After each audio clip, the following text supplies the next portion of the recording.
Pues hoy vamos a hablar acerca del porfiriato. Antes que nada, ¿qué es el porfiriato?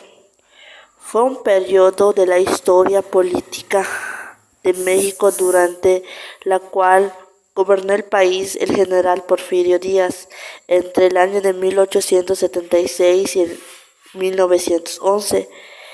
En estos años, él logró un relativo progreso económico y material y se pacificó el país, aunque a costa de gran represión, desigualdad y injusticia social. Porfirio Díaz era un militar de gran prestigio dentro de las fuerzas militares y buena parte de los círculos políticos. Tuvo participación destacada durante la Guerra de la Reforma y un papel principal de la intervención francesa. Pues Porfirio Díaz alcanzó la presidencia de México gracias a la rebelión.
El militar Porfirio Díaz, Mori.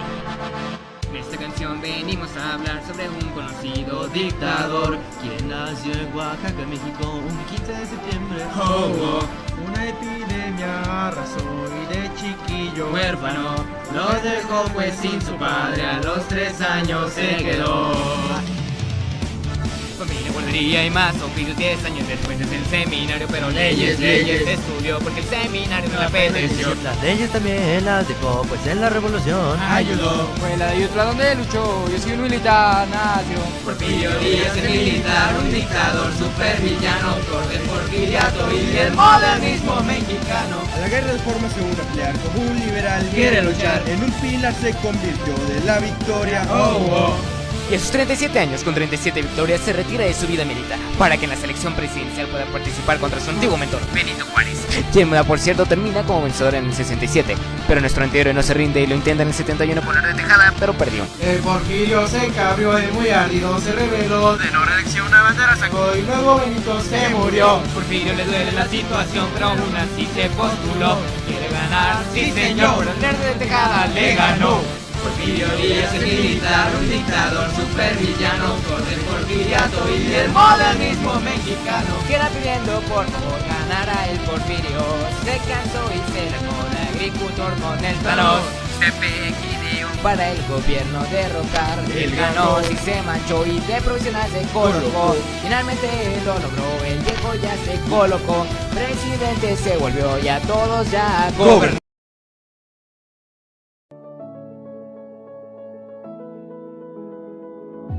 La Revolución Mexicana.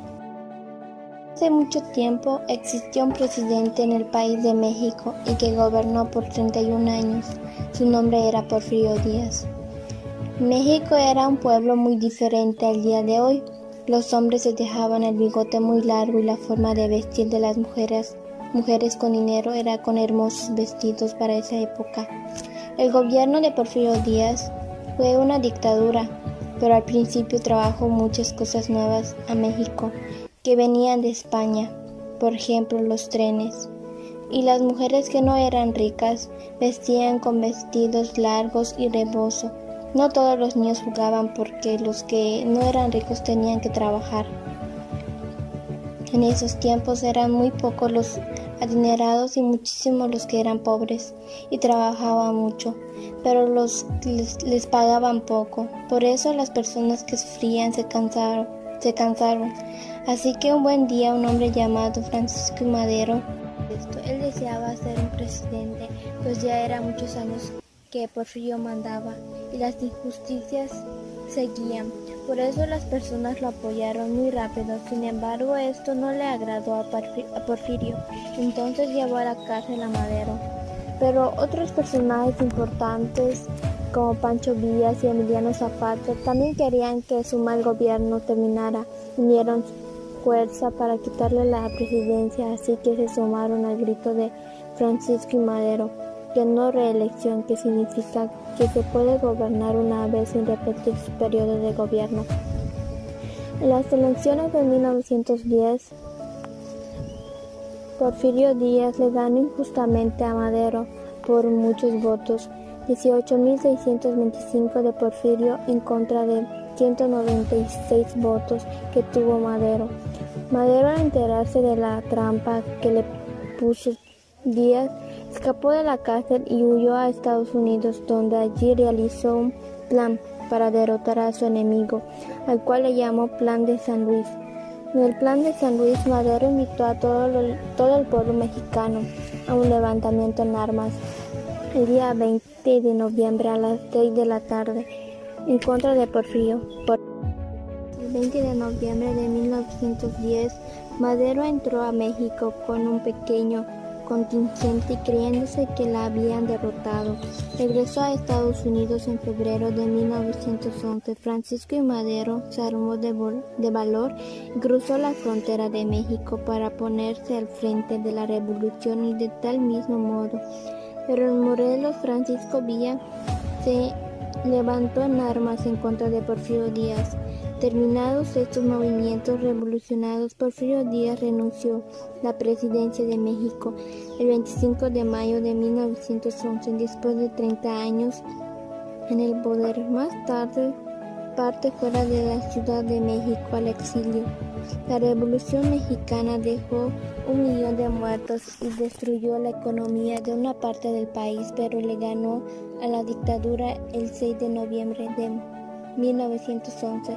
Se celebró la protesta de presidencia de Francisco I. Madero. Constitución de 1917.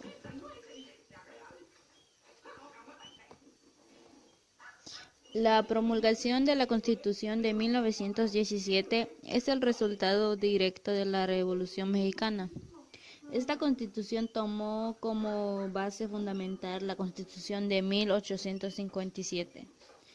En 1910 se inicia el movimiento armado de la Revolución Mexicana a causa de las condiciones sociales, económicas y políticas generadas por la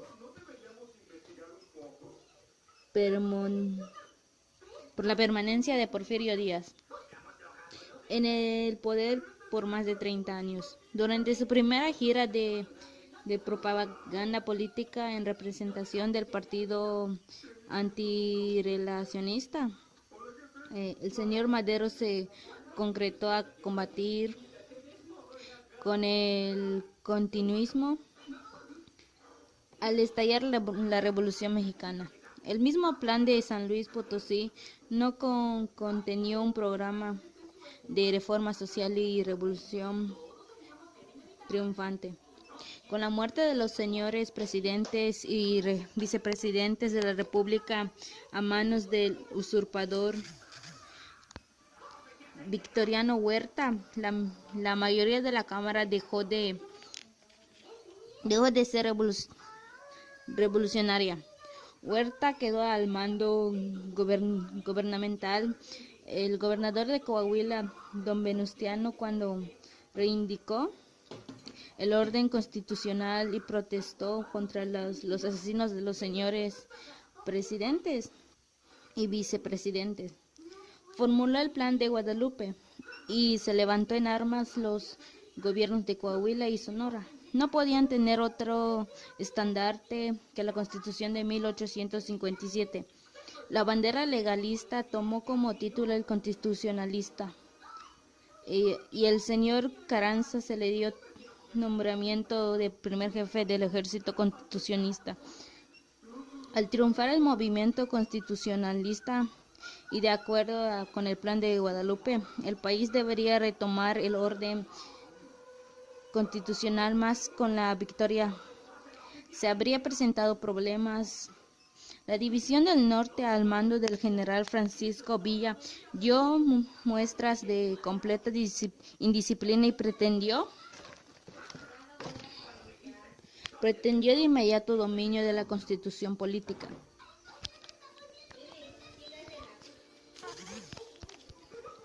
Una convención de generales reunida en la capital el día 3 de octubre de 1914 habría de resolver sobre la reforma de volver al orden legal. Los jefes villistas y zapatistas no asistieron. El objetivo era la disolución de los cabecillas y su